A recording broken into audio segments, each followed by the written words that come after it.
Hello, everybody. Welcome to another session of the Hullbeck Humanitarians. I am your Dungeon Master, Dan, and join with me today are the other three monsters that I believe I could beat in hand-to-hand combat, starting with the Glitch.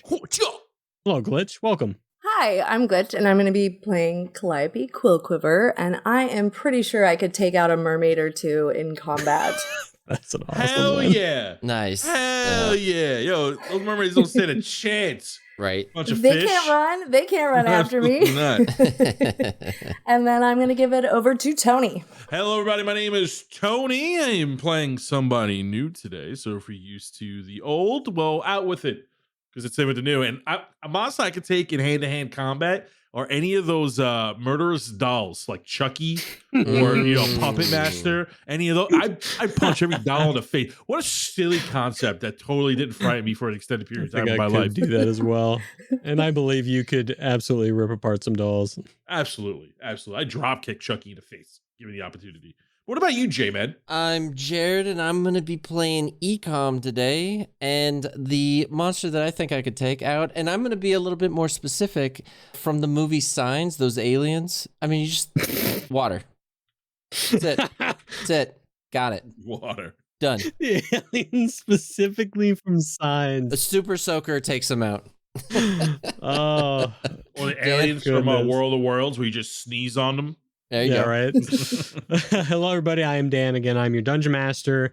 And I think that I could beat up the Pale Man, because I'm not dumb enough to go in there eating grapes that don't belong to me. And if you don't eat nothing, it's just sitting there not doing anything. So I would just take care of that lickety split. I got a Googling Pale Man. Oh! Explain. But what if there's cheese there? This dude. What if there's cheese? If there's cheese there, it's going to be maybe a little harder for some people. I think I could up the difficulty handle level the cheese. If there's some snickerdoodles, I might struggle. Oh, this guy. I could definitely scrap with this dude. I'd eat his food and beat his ass. If you've never seen Pan's Labyrinth, one of the best It's so good. foreign movies, if not movies, of all time. I've actually never seen it. I just know that scene, but I've never seen it. Go watch it, Tony. You will love it. But Hey. you got something else? No, I beat this guy up. But without further ado, you know the deal. It is time for the rundown. And today's rundown is going to be about the YouTube. That's right, because on YouTube, we have definitely some more videos up now, more than we've ever had before. We're posting more because Tony and I have gotten to a pretty good schedule now, and it gives me more time to create videos. So those are coming back. So go on YouTube and go check out those fun videos. And maybe hopefully that'll maybe inspire Tony to make a video or two. Yeah, Who no, I knows? totally have. They're already up by the time this airs, for sure. And Jared too, right? Yeah. Dan, where can they find it? Yes, go onto YouTube. You're going to type DND404 in the search bar. It should be one of the first things that comes up. You type DND404 podcast. Maybe I'll just put the link down below. There's probably a link down below. That's probably easier. But I hope you go visit that link. Yeah. But until then, I hope you enjoy another episode of Hullbeck Humanitarians. Hit it, Bard. DONOTDIE. Don't die. HULLBECK. Let's go! Walking through the streets and I'm feeling okay. Joined with special guests and I'm sure they'll be just fine. Hullbeck Humanitarians, it's their time to shine, That's right, yeah. A browning orange leaf detaches itself from a tree and floats elegantly down onto the cobblestone streets of Hullbeck. Wind blows softly through the trees as green leaves turn into vibrant yellows, violets, and reds. The autumn months are upon us here in Hullbeck, and on this nippy breezy day, the mayor can be seen giving a speech to a small crowd of humanitarians and onlookers. It is, on this fine day, that I recognize a member of Juan Chanson's Junior Reformers and promote them to a true reformer position. Yes. In great acts of intelligence and bravery, in the face of certain death, this man stood up to the shattered ones. I Frederick Figgleshank, hereby acknowledge that Riggs of the College of Valor is now a reformer. What? Tony, please describe your character as you walk onto the podium. As I wave modestly, smirking all around, a little full of myself, you see before you a half monkey, half man with really comically big ears. He's wearing brown leather armor. He has a short sword at his side and a whole bindle of daggers. He's wearing leather armor. He has brown hair. He looks more human than monkey. You see that he could have possibly been afflicted with something, but his name is Riggs. It's like, yes, thank you, everybody. I do appreciate your applause of encouragement. Yes, it is quite indeed a great feat to be here today, and I do appreciate your applause. It just gives me more inspiration to help this faithful town and a town I now call home. Woo, you deserve a Riggs. Let's go, Riggs, Riggs, Riggs, Riggs. As everybody begins to cheer you on, townsfolk clap as you finish your speech, and after shaking hands and making small talk with, some of the higher ranked officials, Juan Johnson pulls you aside. Hey, come over here, Riggs. It's really great to have you. You've been doing great work here. Of course, Captain. I'm glad to be a part of the team formally now. Absolutely. And of course, now that you're part of the Reformers, you get a partner in crime, if you could say. We don't commit crime. Absolutely not. This is your new partner, Eekhom. Jared, please describe your character as you step forward. Eekhom steps forward. He is a wood elf monk. He's level 7. He has dark hair. He has his normal monk getup going on, and he is very upset at what just happened with a very frustrated look on his face. It's a pleasure to meet you, Eekhom. I can't wait to hit the streets and really bring justice to light here. And I hold out my monkey palm to him to shake his hand. I shake his hand and then quickly look at Juan Johnson and just like, okay, what's going on here? You know how many times I've saved this town? Yeah, of course. You've done a great job. I pull up my badge. What's up with this? Can we start talking about, promotions? At what point do I start getting paid for this, by the way? Well, first of all, you do get paid. You do get paid. Have you not been picking up your paycheck? Cut to a locker with just stuffed with gold to the brim that hasn't been checked in months. Look, you know where I live. I thought that was my mailbox. It's been empty this whole time. No, you have a designated locker. Listen, we'll talk about this later. You two, get acquainted. Eekhom, maybe you can show Riggs around. He's a little newer than you, but you have been here a bit longer. He's newer, so I have more experience, which means he should show me around. Is what you're trying to say, right? Because he's higher up. Well, I have more experience. No, you're the same. You're both reformers. We're partners. Okay. I put my arm around Eekhom. I kind of put a little bit of my weight on him. Really trying to hold myself up on his body. We're gonna become best pals. I'm gonna have your back. You're gonna have mine. It's gonna be a great time. Then after acquaintancing yourself with your new partner, the mayor walks up to you. Excuse me, fellas. Johnson. Great night we had last night. Oh man, I barely remember it. Anyways, I do have a small request. There is a dispute between two of the town factioners that I must attend to.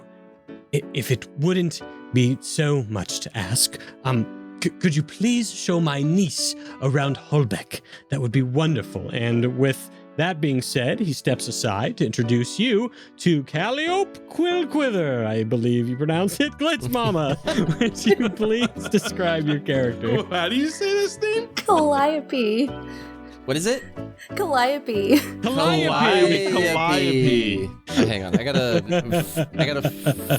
sound it out. Hang on. Calliope. Yes, so Callie, hopefully these two can show you around. Oh my gosh. Hi guys. It's so nice to meet you. I'm Calliope. This place is it's really great. It's really great. There's a lot of textures here. This is great. It's so lovely to meet you. Do you recognize me? I'm so sorry. This must be weird for you to meet a celebrity. I just have to say I'm speechless. I'm so starstruck. I've never been in the presence of a celebrity before, let alone guard duty, possible bodyguard. But Oh, so you have read my article. you may call me a bodyguard as we show you around town, and I extend my hand for a handshake. Oh, that's so lovely. That's so lovely. It's so lovely to meet you. So you've read my articles, my lifestyle column. History check? No, you've never read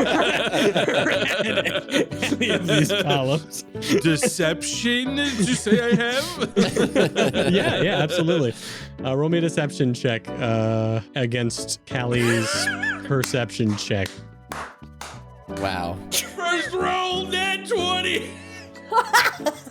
So, I have read all of your articles. I'm especially fond of the ones the way that you have 100 uses for pears, apples, and pineapples. It is astounding. Oh my gosh, I love that one. That one was like one of my favorites. So close to my heart. You guessed perfectly. Eekhom, did you know that it's so good for your pores? It does wonders. Really, it really helps exfoliate the body, especially when you have a lot of hair on you. You really need to really let it grow through to get the sheen out. Eekhom is just sweating at this point. Is just like just absolutely sweating, and has taken one or two steps back, and is just like what's Watson? Are you like? I mean, is there something else we could do? Like, I'll go fight a dragon. I'll go, like, what else have we got? I'm sure you'll get into trouble and, you'll do what you need to do today. You'll be fine. All right, Mayor, let's go figure out what's going on with those factioners, huh? Yes, of course, the factioners, right. And they meander off. As they meander off, I look at Eekhom and I give him like a little drinking sign, like they're going, Yeah. He shakes his head finally.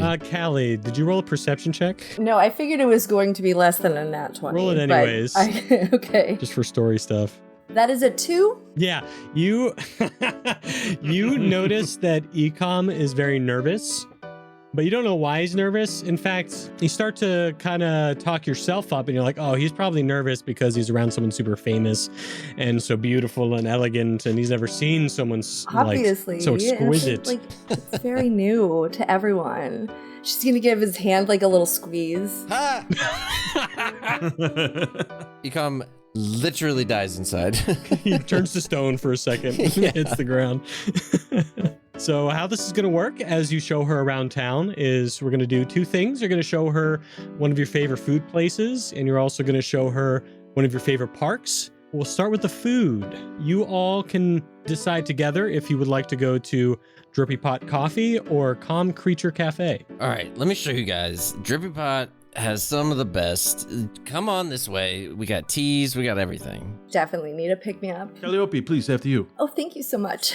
And as you go into Drippy Pot Coffee, you see that it is a pretty humble coffee shop. There may be 6 tables in here. They're all made of wood, but they are trimmed with copper on the sides, and they are stained very nicely. And you do see a barista behind the counter and just one helper that is, helping out with dishes and giving people their food and all that kind of stuff. I would like to go up to the counter and be like, give me the hardest stuff you got. Oh, yes, hi. It's nice to see you, Eekhom, as Caldwell greets you. Mm-hmm. I hope you've been enjoying my coffee. I'm glad to see you're coming back. And it's a shame my best customer's not here anymore. I miss your partner. Where's he off to? You know that church to the north with the dragon? He got real upset about that one blowing up last time. Yes, of course. That was pretty tragic. I mean, if my cafe were to explode, I don't know what I'd do. Yeah. Same thing with him. He loves that old statue. Put a lot of money into it. Sorry, is there a chance it might explode? I mean, you just said that kind of out of, should I be concerned? Oh, no, of course not. We're in a small part of town here, and it's just likely to explode. It already had exploded, like your articles in the past. I don't even know what's happening, and I know that was a good one. Well, you know what they say, coffee first, just a second. Well, I'll take what Eekhom is having. He seems to know the right stuff to pick. So he does give you a menu to peruse, but he looks at Eekhom.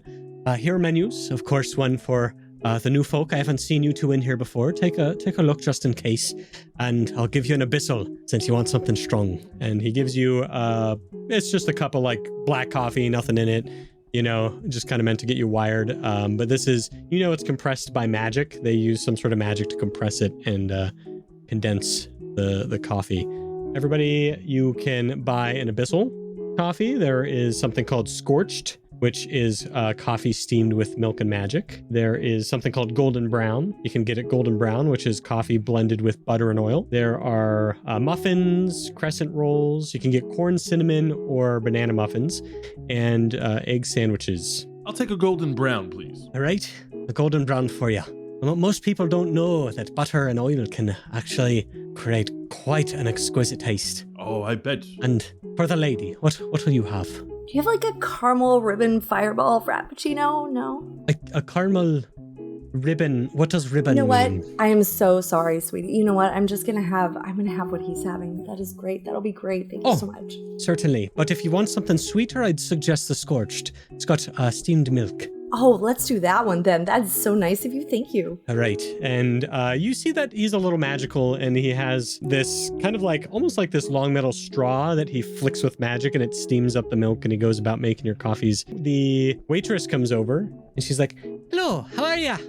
Could I get your orders? Would you like something to eat, or are you just sticking with coffee today?" What kind of eggs is your egg sandwich? We're talking cockatrice eggs, we're talking chicken eggs, we're talking... Oh, you can have duck eggs, you can have chicken eggs. We don't do anything exquisite here. When it comes to those, we keep it in the duck and the chicken variety. I'll take a duck egg. Duck egg sandwich sounds splendid. Duck egg sandwich for you. Great. And the lady, what for you? I would like 2 chicken egg sandwiches, please. All right, 2 chicken eggs. Actually, make it 3. I'm super hungry. Would you like a banana muffin? They're new on the menu. That is such a good idea. You are so wonderful. Yes, please. Absolutely. It comes with this gold-trimmed plate that kind of matches the beautiful color of your hair, might I say. Oh my gosh, look at this gold. This is so cool. I love this place. It's so authentic. And she hands you a banana muffin and the egg sandwiches and looks at you, Eekhom. Oh, Eekhom, it's nice to see ya. You're looking, you're looking stronger than normal. Yeah.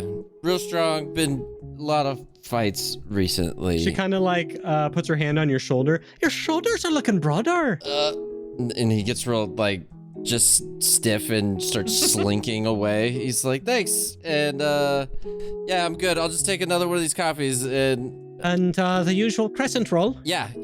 That's great. I'll take it to go. Yeah, you always seem to keep it simple, but you always get the job done. So I appreciate all the work you do for us. Thanks. Appreciate and you. She walks away and gets your order. So anyways.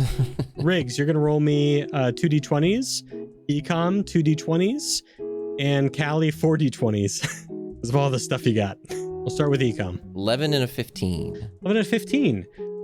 Your coffee is fine. Cool. You know, there's nothing that's what I wanted. Very special about it, but it does a job. And the same thing with your crescent roll. They did an average job with it. You know, a good job. Normal. Riggs, what'd you get? I got an 11 and an 18. Oh, so the coffee is fine. It's nothing special to you, but the egg sandwich you got was prepared very well, and you are going to get double what you would normally get. So you normally would roll 2d6 for some temp HP. You're going to roll 4d6 for that egg sandwich. For the crescent roll, please roll me 1d6, Eekhom. Can I reroll? I got 4 ones.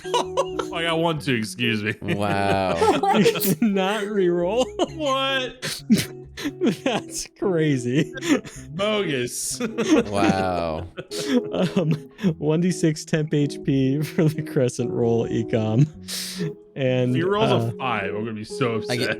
I get 1d6. Yeah. Okay, so roll 1d6. And the egg sandwiches are gonna counteract and overrate any of the temp HP you get. Even though you ate a muffin and 2 egg sandwiches, just roll me.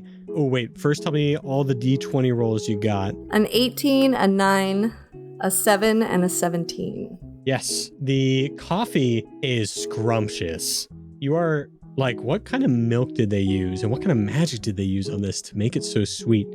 And what happens with your coffee, that you got the scorched for the next 4 hours normally.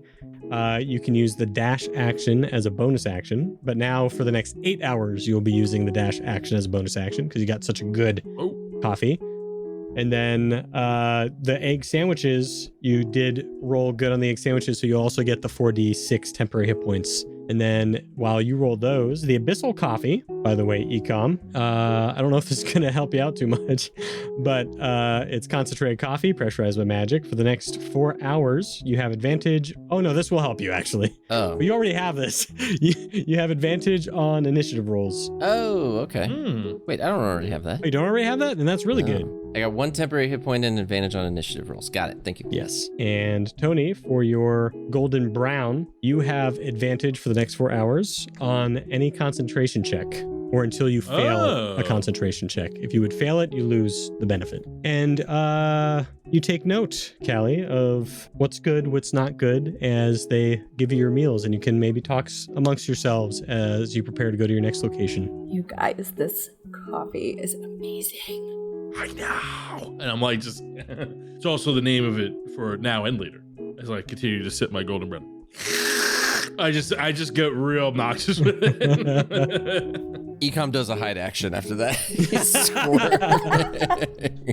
Calliope just starts scribbling in her notebook. And as you take notes and you talk amongst some of the guests that come in and thank you for your service, Riggs and Eekhom, you get ready to go after eating and cleaning up, and you head on to your favorite park. The parks that you can go to, that you can decide together. You can go to Lantern Landing, which is a lakeside park, or you could go to Blossom Brook, which is a park just on the outskirts, kind of tucked into the woods. Eekhom, you seem like a guy of nature. What do you think is the most beautiful park that Hullbeck has to offer? Oh, well, the furthest one from the city is probably, and I look over to the side, and they're both equal. Are they both equally far? Yeah, they're equally far. I would say it depends. If you're in touch with, you want to see some great flowers and floral, Blossom Brook sounds great, or, Lantern Landing. It's pretty great. I think it's up to you two. Rock, paper, scissors. I was just gonna say rock, paper, scissors. All right, rock, paper, scissors it is. And I go to play, Wait. but I want to purposely lose. It's in this, we'll call it Bear Hunter Ninja. Bear Hunter Ninja. Okay. If you want to purposefully lose, that's going to just be a deception check just to see if she understands that you're losing. It's not going to be difficult to lose on purpose, though. 22. Jesus. You're rolling so good. Little perception check. And see if you know that he's losing on purpose. That is another 2. Again. Best of 7. You are good. It's like I read your mind and I could see it coming. I'm just, I could feel it. She's so smart, witty, a great writer, and a psionic. Oh my god. Oh my god. And I just mouth, oh my god, to Eekhom. So, Callie, before you came here, you did a little bit of research, and you know both of these parks. It's up to you which one you want to go to. You know that Blossom Brook has a flower garden, and it is kind of tucked into the woods. And you know that Lantern Landing has fine carved stone, and it's this flat platform overlooking the lake. Let's go to Lantern Landing. Make your way to the south, going towards the lake shore, and eventually hike your way up to a ridge that looks over the lake. This is the lakeside ledge. It has been flattened out with fine stone walkways and benches. There are glowing crystal lanterns around the park that attract glow bugs and, some say, friendly spirits. This has the best view over the lake, a stone gazebo with a drinking well, public apple trees, and man-made streams can be seen flowing through the park as kids race stick boats with their friends. So you can just pick apples off the trees and eat them? You can just they're for anyone? You see a dad holding his kid up to pick one of the apples and the kid's laughing. You guys, you could just pick apples off the trees here and nobody cares. That's crazy. And she runs over and starts just picking apples and shoving them into her pockets. Some people do give you weird looks because you're taking so many, but they're like, okay. Take as many as you like. It's free. It's probably because I'm famous. That's it. That's definitely it. That's awesome. As you are kind of walking around showing her the park, all three of you will each roll me a d20, just a flat d20. I rolled an 8. 4. 16. I'm going to roll a d4 to see who they go up to. All right. Callie, this little boy comes up to you, this little elf boy, and he's like, excuse me, miss, and he's kind of tugging on your pants. Oh my gosh, hi. Hi, what can I do for you? Hi, would you play, would you play, and he kind of looks back at his mom, who's like, go. Would you play stick race with me? Yes. Oh, 1,000 times yes. yes. He looks back at his mom. And you can tell this is an awkward kid, probably doesn't have a lot of friends, so his mom's encouraged him to just, go around the park and try and, just talk to people. He's like, okay, we make there's stick piles in the center, and we can make boats, and we'll see which goes fastest down the rivers. And it's kind of cute that he's calling these little streams rivers, these little man-made streams. And what you're going to do, since you decided to say yes, is you're going to roll me a sleight of hand check to see how good your boat is. 6. Good with the words, maybe not so much at crafts. This is a sad little stick boat. Yeah, what does your sad little stick boat look like for the sticks? There's like a bunch of little twigs just like sticking out in all different directions, and like it's maybe not quite as good as the small child's boat that he's probably pretty good at. It's just like, how did I do? Oh, that looks really cool. Okay, we're going to put it here, and I'm going to say 3. On 3, we go. And he counts you down. 1, 2, 3. And you let go and chase after these boats with a kid. Since you didn't do great on the sleight of hand check, you're just going to roll me 1d20, and you're going to tell me what you get. And it's just a luck check to see if your boat beats his boat. I bet you 2 gold that she pulls us out. Right. As I lean on Eekhom. It's another 6. Or no, sorry, it's another 4. That is another 4. Another 4. As you say this and then turn back, her boat's gone. Eekhom, you saw her boat sink about halfway to the finish line. I'd take you on that bet. Man. Ooh, you're a betting man. You can see further through the future I can. Well, bet's a bet. And I palm him 2 gold, and when I do that, I'm giving him Bardic Inspiration. Ooh. Nice. What does your Bardic Inspiration look like, Tony? As I palm it to him, I look over and she like looks at the gold and looks at me, and I just kind of give him a wink, be like, oh man, this foresight talk about 5 sight, am I right? Just I just kind of like gas him up a little bit as I slip him the money. I take a bite of the apple. Okay. Thank you. That was really fun. I'm gonna go home now, but maybe I'll see you here again. We're so good at boats. What is your name? Thank you. Let's be best friends. My name's Pool. It's like Paul, but like wool put together. It's so nice to meet you, Pool. Let's race boats again sometime. Thank you. Bye-bye. And he leaves, and you get a heroic die, a die of inspiration. You can take with you as you played boats and you're now inspired by this little child. What does that mean? On your character sheet, you'll see the heroic inspiration in between your health and your speed. Just click that. And then it means once on this day, you get to reroll any die if you don't like the roll. As the kid walks away, Eekhom just feels like he wasn't prepared to see all that. An awkward kid all of a sudden overcoming his fears. It resonated a little too much with him, and he has to turn away. If a kid can do it, maybe I can do it. Maybe today's the day. Maybe today's. I'm gonna not be awkward. It's gonna be great. And then as you turn around, you're almost face to face with Callie as she's now back with you guys. Okay, today's not the day. Today's not the day. Callie, you're so great with kids. Oh, thank you. I kind of feel like it's just because I like to play with like boats. Apparently, it's so much fun. It's so real. It's so real. I guess I'm seeing how awkward Eekhom is around women at this point, and I just looked at him like, it is, isn't it, Eekhom? And I just like kind of nudge him over to like interject in the conversation. He just has a dead stare and just nods his whole body. I just can't imagine you having any enemies. I mean, I hope not. I try to just, spread positivity around me and just kind of lift up all the situations that I'm in. You know what they say, positivity is like butter. It's very easy to spread. Oh my gosh, that is such a good saying. And she starts writing it down. I'm putting you in the book with my Nana because Nana Briowell always said something exactly like that. And I'm definitely putting that right next to it. Eekhom's jealous about being in the book. I want to be in the book. Eekhom really wants to be in this book. He starts thinking of phrases he can say throughout the day. I can't wait till we start fighting something today. I have so many good phrases. So we could fight phrases.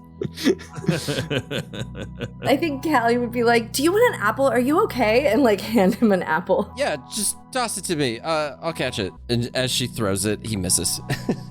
You forget that your body has to move and you're still staring as it just hits your chest and falls down. As you meander, some more awkwardly than others, out of the park, you find your way back through the town.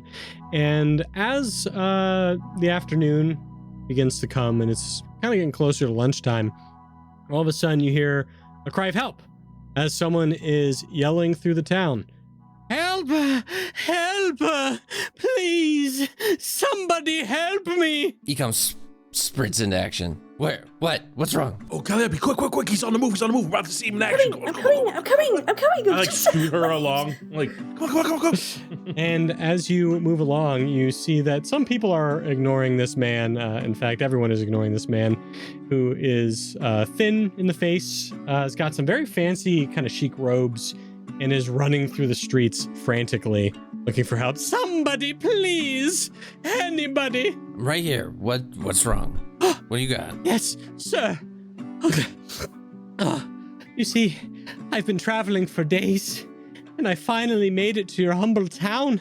I heard, in fact, I know that there's an abandoned house here with an item that can heal my dying grandmother. But as I came into town, I was robbed.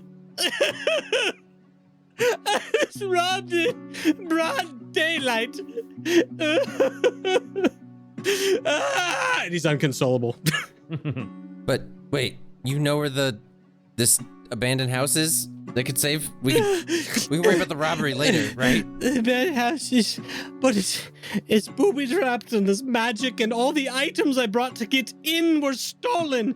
One of them went to the north and went towards the woods. One of them went to the east and went towards the shops, and the other went to the west. I'm not sure where he went. It can't be anywhere. Eekhom is all of a sudden like, wait a minute, I've been here before. I just need you to find them, please.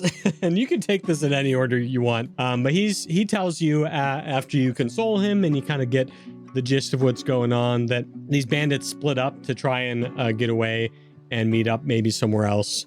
And he tells you that they took these items that he needs to get into this abandoned place, and that there's this orb. There's this magical orb that'll negate any bad magic when you go in there. And there's this eyeglass that is key to discovering how to safely maneuver around this place. And then he also tells you there's a key to open the chest that has this magical elixir that will save his grandmother. Like, are we in a rush to hit each one? Like, can we do each one separately? You think you should move quickly, but you don't think it's going to be too much of a rush. You just need to know, you should probably talk to the townsfolk when you get into the western part of town, the eastern part of town, the northern part of town, see what's going on. Okay, I was just kind of curious if it was like we need to hurry and get these and split up, or if it's more like we could go one way. No, you can all go together without worrying too much. And everybody can give me a history check. Dirty 20. Woo. 21. Hey, I got a 9. Eekhom, this sounds pretty wild. Riggs and Calliope, you know from the research you did before coming to town, because you were looking up all the occult lore and all the crazy things that happens in this humble little town. You know of this magic story that the parents tell the kids here about this elixir of life that the great heroes of Hullbeck used to protect. It's one of the reasons they created Hullbeck, to protect this elixir, and that they think there's one of the abandoned houses probably has it. And Riggs, you know that this is a story commonly told here. You've been here for maybe about a month, and it's something that's come up before, when you're going out drinking with some of the junior reformers, getting to know them at the taverns. So wait, I'm not sure if it's actually real or not. It's just like the foundation of the town. Yeah, you're not sure it's real, but this guy definitely thinks it is. I'd like to make an insight check on the guy, kind of checking for alcohol.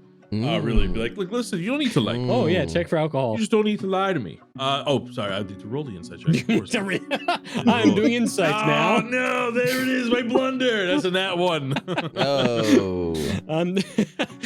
You don't smell alcohol. There's no alcohol in this guy, but he's very frantic and very frazzled and crying and nearly inconsolable, but better now. You guys have now. There are people helping him. He's a little better. He's kind of getting back on his feet. So why don't you Okay. go to the Droopy Brew? Why don't you get yourself a nice golden brown? By the time you're done with that cup, we'll retrieve those items for you, investigate Yes. the situation, and report Okay. back with some good news. My name is Stave Harmon. Stave Harmon. I will go maybe get a drink and calm down, and I will meet you at the manor, okay? I will meet you at the abandoned manor. And he gives you a location on the outskirts of town. It's just one of the abandoned houses, you know, that is kind of close to the lake. Calliope, you taking notes? This is a real investigation. This will go great in one of your letters. I am taking notes, and her quilt pops up next to her, and she starts writing. So with that being said, which direction do you three want to travel first? North to the forest, west is the more elegant part of town with the shops, and the east is going to be a little more rundown, kind of like the nautical district. If I know one thing, I think we should start. And then, can I do a history check on the town to see if there's more crime in one section of of one of the towns? Oh yeah, you know that there's going to be slightly more crime in the east. All right. So, Eekhom, knowing that, I think we start with the east. East, where usually the crime is. Do some real-time interrogation, and I my fist into my palm. And Eekhom is on a mission. We're going east. You head to the east, and this place is a little more run down. You know, there's not as much upkeep. Some of the statues are crumbling a little in this side of town. It's kind of intertwined with the nautical district from the south, so you get some of those people here as well. And as you make it to the east, everybody can give me perception checks. Easy. 15. 16. 8. Yeah, you're taking notes on the structures and not really paying attention to anything else I'm here. very busy writing. Riggs, you notice someone shady looking left and right coming out of a shop. I elbow Eekhom, and I give 2 fingers to my eyes and point to the shady fellow walking out of the shop. Does this shady guy see us? Not yet. Can we sneak up and grab him? You could. Okay, I want to do that. So we give that guy a chat. Are you all going at the same time, or are you sending Eekhom? How you doing that? I tell him, I'm one with the shadows. I got this. All right, Eekhom, give me a stealth roll. A 13? Not really with the shadows, but you know, it's daytime. He's trying to. It's good enough as you Can I come give up. him a help action as I try to make some noise? Oh, wait, I have bardic inspiration. Again, right? it's good enough. As you- I just want to, it's for Eekhom's, mental. You want okay? to really So, succeed it, you know? he really needs a win here. Wait, use your bardic inspiration? He doesn't need to use his bardic inspiration. This guy's got terrible stats. Calliope is not paying attention. She is writing in her book and may have walked into a planter a Is few that times. book hand-bound? That's so elegant. As this guy begins to shift away, and just as he's about to run, you trip him, Yeah. and then immediately grab his hands and kind of flip him over and tie up his hands. Ah, what are you doing to me? Ah, who is that? What's going on? I come over and help. Ah, get off of me! I'm looking for an eyeglass, a crystal ball, and a brass key, and I got a feeling you know about it. And I try to intimidate him. Yeah, give me an intimidation check with advantage because you Okay, grabbed look, him. it sounded way cool, but I don't have really good. I got a 5. I don't Did you roll with advantage? No, I got a 8. Look, he's not very good at it. Okay, he's trying. You want to use your bardic? Yes, because I can hopefully. Uh, A 10? barely.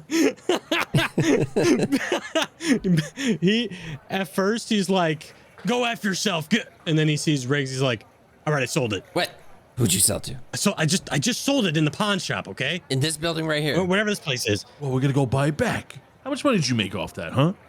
Huh? And I go to like pat him up. I try to like look to see what he has in his pocket. Oh, scumbag, huh? Think it's cool?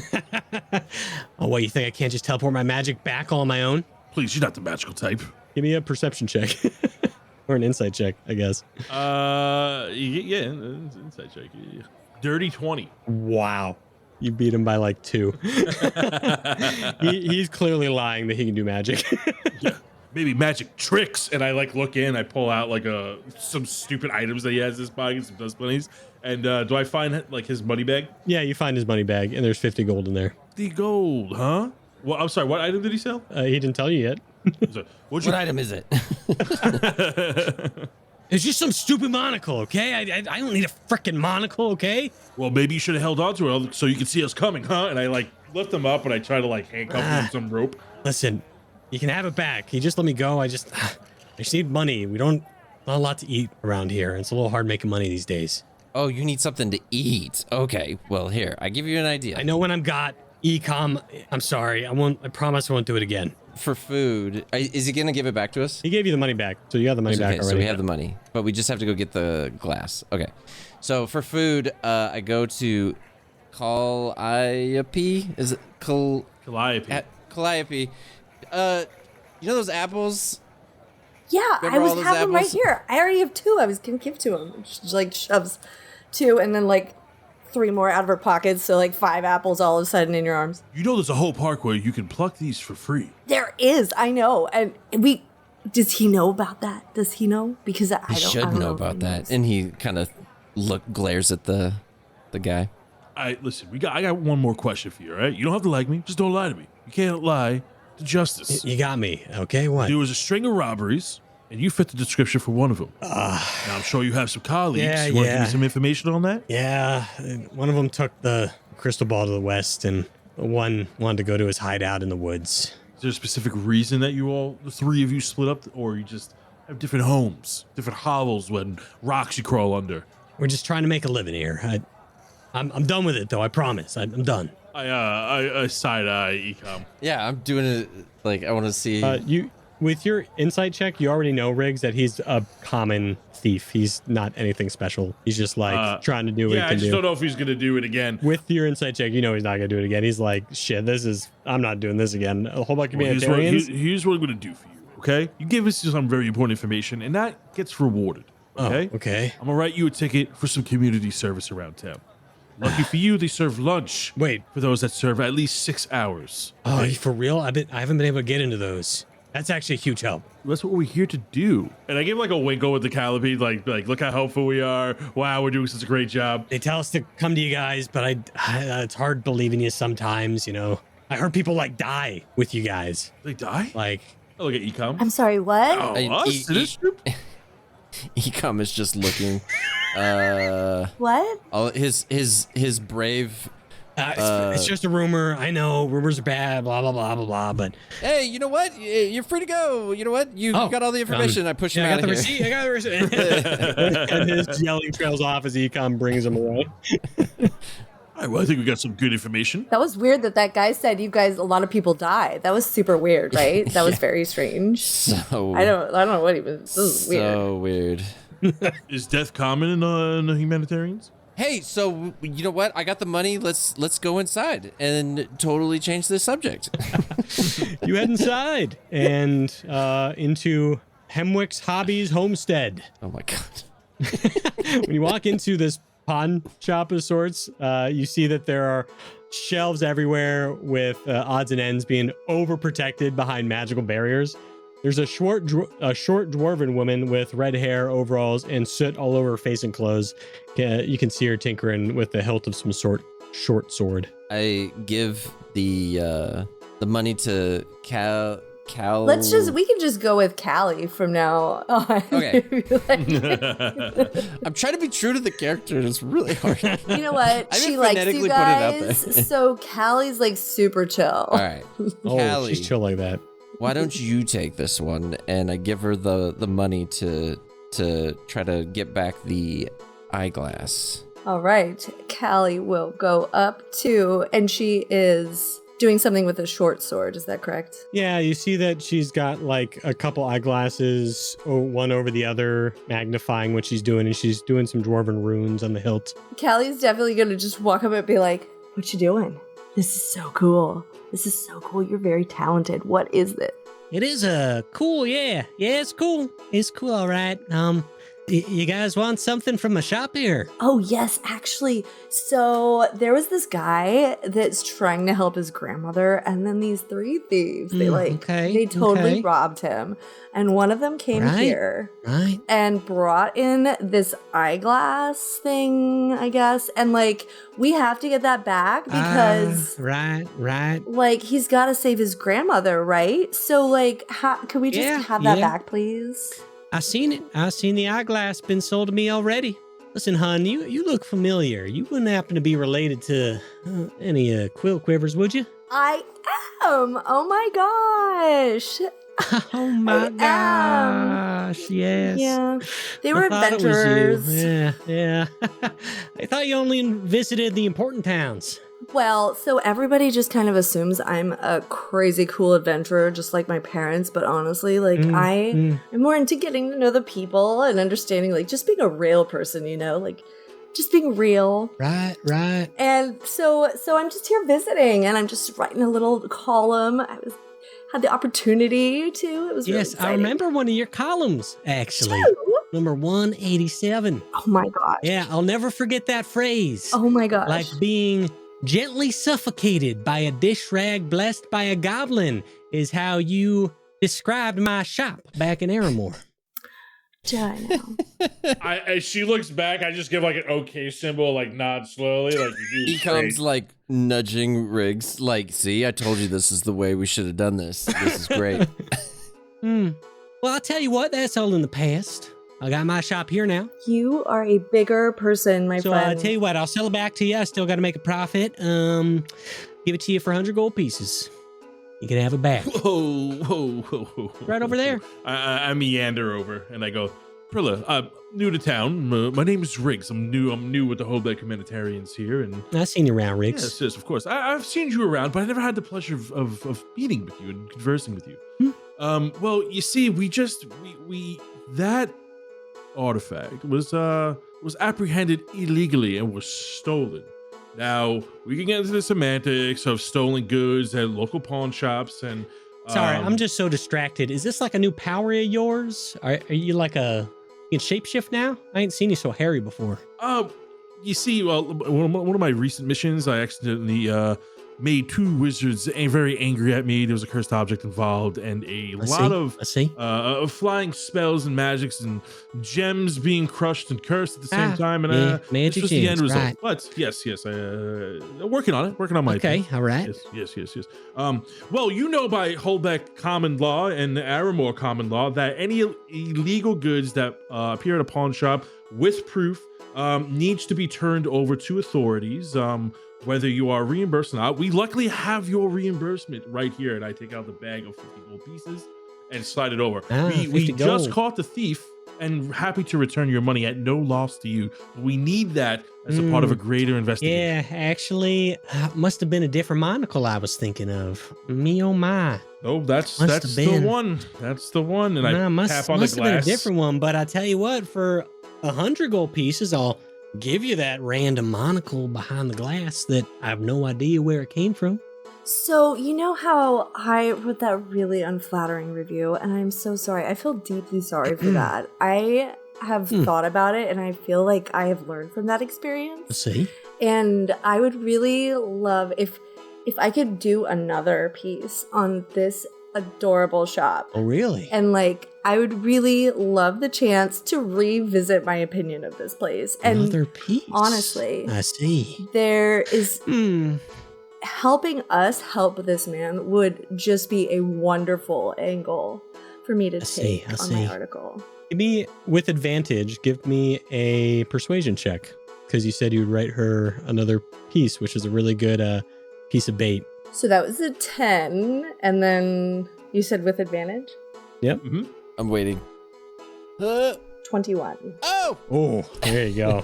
Yeah, that's more than enough. All right. Tell you what, you do that piece for me. I'll consider us even. You're right. You know, maybe you could just give me what I paid for it, and I'll be reimbursed what I already gave away, and you can have it back. It's part of a crime scene after all, so. Prilla, you are a legend. A legend. And she's going to write in her book. Legend. Prilla in your legend. That's right. And she's kind of getting excited, and she goes over and kind of puts her hand in a circular motion. It creates a circle hole in the cubby that's in her shelf, and she grabs a monocle. All right, here you are. Here's your monocle. I hand over the 50 gold in the bag. I appreciate you, Rix. Hopefully you figure out that hairy situation. I'm sorry that's happening to you. And Eekhom, you single? He is. No. I'm good. You're good. Yep. Ah, it must not be what- your type, why? huh? I get you. I see you looking ugly eyes at that shadow lady with all the witchcraft and whatnot. No. Mm-mm. Sneaking around No. town. I get it. We gotta go. It was great. Great seeing you. Gotta go. And Eekhom runs out the door. Dashes. Everybody can give me either an investigation or an arcana check as you look at this monocle. Neither of them is great. 14. 11. It's a 9. 9. These are great rolls. Luckily, one of you knows what's going on here. It's a monocle. It's a Yep. monocle, yeah.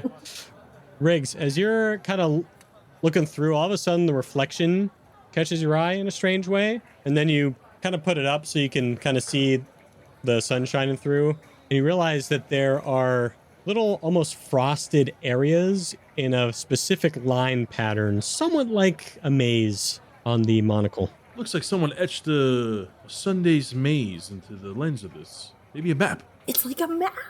That's so cool. That is such a great idea. Yes, and I put it to my eye. A map for the fancy. Oh, very fancy. Yes. Let's see here. Maybe we should look to the north. And I. A beggar goes, that's great! Gold piece. I like this town, Eekhom. I can see why you live here. It's splendid. As he holds the hat to you as you walk by. Yeah. I flick a copper in there. Why not? I hope. All right, copper's good enough. And you decide to go north. I almost never have change. It's so rare. As you make your way to the north, This is where the woods was, Yes. correct? you head to the north in the direction that this thief told you to go. And you make your way deep into Brindle Nook Woods. Half swallowed by vines and fallen leaves sits forgotten the shrine to Selwyn, Weaver of Fates. The shrine is quiet. Moss creeps across crumbled stone, and you can see a glowing brass key rests on an altar bowl.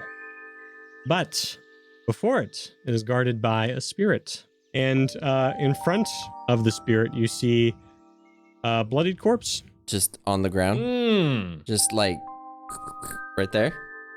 There's been, and I look at Calliope when I say this to try to like hype her up, a murder. My monkey finger's going like. Is it moving? Is it doing anything? Is it It cocks its just... head at you. Hello. Eekhom, I'm not really one of the spiritual nature. Perhaps this is your forte? Don't worry. Yeah. Oh, do I love spirits. Venture forward. I walk forward a little bit and then stop before I get to the stairs and say, so I need that key and I need it as soon as possible. What's with this guy? And I point down to the... I see. This one. It tried to attack me in this location. Yeah, we mean you no harm. I believe it. Oh, okay, cool. So can we have that key? Taken quite a liking to this key. Cite the Hullbeck Humanitarian rules and regulations about stolen goods. I put my hand up like, hang on. Shit. The what now? So we bargain with spirits, and we came with an offering. Ah, yes. I do like offerings. No one comes here anymore, so I got restless, to say the least. Normally I wouldn't attack someone so frivolous I would transport them to somewhere bizarre, but I've been a bit fed up as of late. I'm so sorry you feel that way. Oh my gosh. Yes, thank you. It's nice to be acknowledged. Yeah, that must really be annoying to have to stay. Do you have to stay like right here? Yes. Like right here all the time? That's so boring. I am bound to this location as people have forgotten about me. My reach does not stretch as far. But I tell you what, if you have an offering to give me, or perhaps, let's see, you could offer up stories. Something of regret, of betrayal. How about Eekhom holds up the mysterious key that he got from the girl in the spider cave. A key for a key? Oh, a key for a key. Might I see it? And these really long, thin, sharp fingers bend and unfold out for the key. All right. So knowing what I know about spirits, I can give it to the spirit? Yeah, you can give it to the spirit. Okay, before I do, I give it kind of like a little spit shine, like in my pocket, with trying to do a little sleight of hand. You're doing great, Eekhom. Yeah, I got this. We're right here if you need backup. It's totally On fine. his shoulder. I'm not fine anymore. Hang on. Hey, Calliope, real quick, and I like kind of. I'm sorry. What race are you, Calliope? Oh, I'm high elf. Oh, so I'm looking up. Like, what? Do you have anything to defend yourself with, just in case? I don't think we're gonna get into any detail, but maybe a crossbow, perhaps. Oh no, I have this spear, and she like whooshing her spear out from behind Whoa! it. Like it's right here. I don't use it very often though, honestly, because I've got these fingers that can do lots of stuff. Like, but like, I mean, I can like put it away, like, cause it's like sometimes I trip and fall on things, and like running with a spear is probably not a great idea. And so I kind of just tend to keep that back there. Eekhom hears the comment about spears and is very frustrated. You are as wise as you are tall. And I like give her like a pat on the shoulder or like on her upper back, and I give her bardic inspiration. Side note, my bardic inspiration does extra things, by the way, just so you know. So it's a D8. Oh, I'll be the valor. Yes, and instead of using it for any ability check or whatever, you can use it as a defense or offense. So you can use your D8 to increase your AC if you were about to be hit by something. So you increase your AC by 1d8, or increase your attack and damage. Increase your damage by 1d8 if you want to use it offensively. On top of the normal bard stuff. Yes. That's cool. A key for a key is most intriguing. This one, given with love. A key to one's home. Wow. Are you sure you want to give this to me? Yeah. Ah. Will I accept? Then this key is yours. And then slowly, creepily, it extends its foot-long fingers towards you and places the key in front of you to grab. Nice. Pick it up. I go and pick it up and take a big step back. Guys, I think we're good. And I hold up the key and I'm looking at the group. Eekhom, please, oh, come back and visit sometime. We can discuss the dead oh, and the way of the world. okay. I do like talking about the dead. It's pretty cool. Yes. Bye now. I didn't know I was gonna meet a friend today. This is pretty awesome. Gosh, I will come back too, because I have so many stories, and I can't imagine being stuck in like a place like this for that long. We will come back and we will chat. Yes, girl. she gives you a wink and kind of fades away, invisible now. Should we be worried about the dead body? You know what? We don't got time. It's fine. He'll be there by the time we get back. Hey, look, listen, not our monkeys, not our circus. You know what I'm saying? It's a lot coming from you. Excuse me? As we walk You away. walk away. You make your way into the western part of town, the nicer part of town. Woo! And there's a lot of hubbub here. There are a lot of shops around. And at this point, you are a little uncertain what to do. You see a couple shops, a couple food stands. You see a magic item cart. You see someone like passing out little candies for kids. You see someone making like that cotton candy stuff that you see people do for kids. And it's a bit lively here. What are y'all doing? Oh, Calliope's being extra slow, just like, this is so cool. We have to get some cotton candy. You do see some leftover string lights from a recent festival, Callie. Do you guys have festivals here too? It's almost like a whole city. We do. We had what was the last one called? Fall Festival. No. Forger's Feast. Forger's Feast. That's what it was. I'm sitting here looking at my notes. I just missed that one. Yeah, the, leaf dropping. I still don't understand how it works. And vine. But yeah, it's cool. It's a lovely place, and you're such a good tour guide. Okay, thanks. So do we don't have any information to go off of here, right? Like where the crystal ball is. Yeah, need to find some leads. Riggs, maybe you take the lead on Absolutely. this one. As a junior reformer, you really need to start exercising your mind as well as your body. Junior, you were at my promotional? Yeah, you know. I saw you in the front row. I saw you clapping. Until I see it, I don't believe it. Well, listen, you know? I went to a lot of different schools, and let me tell you something. The streets have taught me more than any school can. And I look around, and I'm looking for any buskers, troubadours, some sitting bards trying to earn some coin. Yeah, you see several street performers, so you can go up to any one of them. You see one juggling, you see one that is walking a tightrope that did get a sanctioned tightrope put up here, so he's allowed to do that. And you also see someone eating a sword. I go to the juggler because they're most, probably the most keen and most observant because they're doing a lot with their hands that they need to be on the level. Oh, hey, and that's another one added to the mix. Didn't think I could do 8 of those, did you? No, and you did it so many times and equally impressed every single one of them. I see you all back here in 10 minutes. Thank you very much. As they go and drink some water from a canteen and kind of put their stuff together for the next act. I walk over and be like, hey, listen, buddy, great show. I love the way you juggle those balls. Why, You thank threw a couple of you. pieces of fruit in there. Hey, the way you threw in that dagger to slice the fruit mid-juggle. Right. Fantastic. That's right. I call it the ninja fruit routine. Pretty good, right? I never heard of what a ninja is. It sounds fantastic.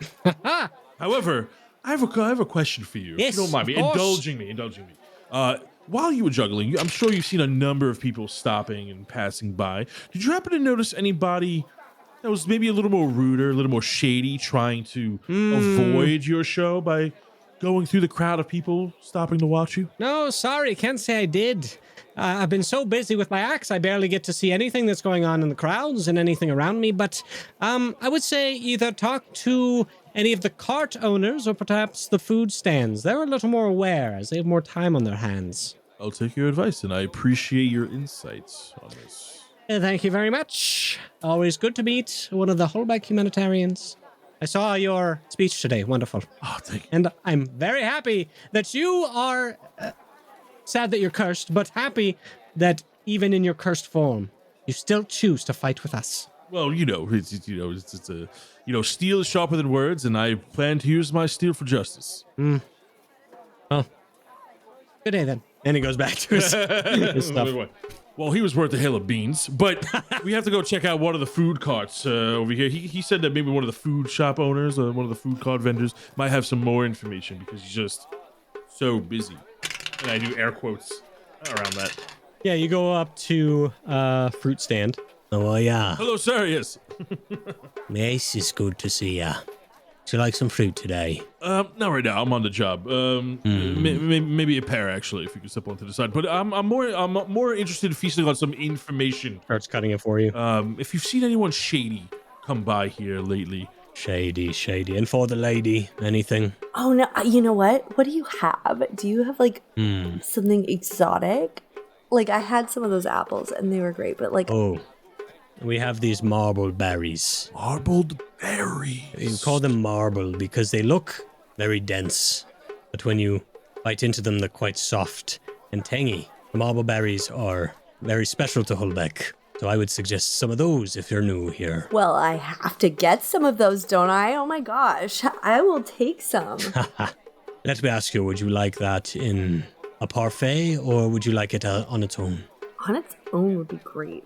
I'll just nibble. Absolutely. He's making a sample platter and he's being really nice and giving you some free of charge samples as well of just some of the local fruits. Anyways, yes, and as he's passing it over to you and collecting your coin, I did see a bandit come through here earlier. Specifically a bandit. Interesting. Yes, but they did drop something. They dropped something round, and yes, the curiosity cart over there, the owner of that cart picked it up way earlier today. I don't know if he's done anything with it, but that is where it was last. Well, I appreciate that, and I appreciate the free samples, and thanks for slicing up that pear for me. Take a bite of it. Well, we'll see you around, and my buddy Eekhom here is gonna handle the bill. Thanks. And I come on, Calliope, and I quickly take her away and leave Eekhom with the bill. How dare you? 1 gold piece, please. I'm writing this off when we get back to the. He asked you for a gold piece. Fruit's not very expensive. And you hand him a gold piece and you go on over to the curiosity cart. Yes, I'm Vesper, and I am the wildest card owner of this side of Hullbeck. How can I do you? Would you? Hi. Oh my gosh. You are so wonderful. Hello. Good to see you. So we were just told by this guy who gave you this lovely plate of fruit. Would you like some? Because you could totally have a bite. Do you want some Ooh, I got some of those marble Marby Barbies. I berries? don't mind if Yeah, I do. they're so good. My goodness. So we got these, and then we're here actually chasing a bandit.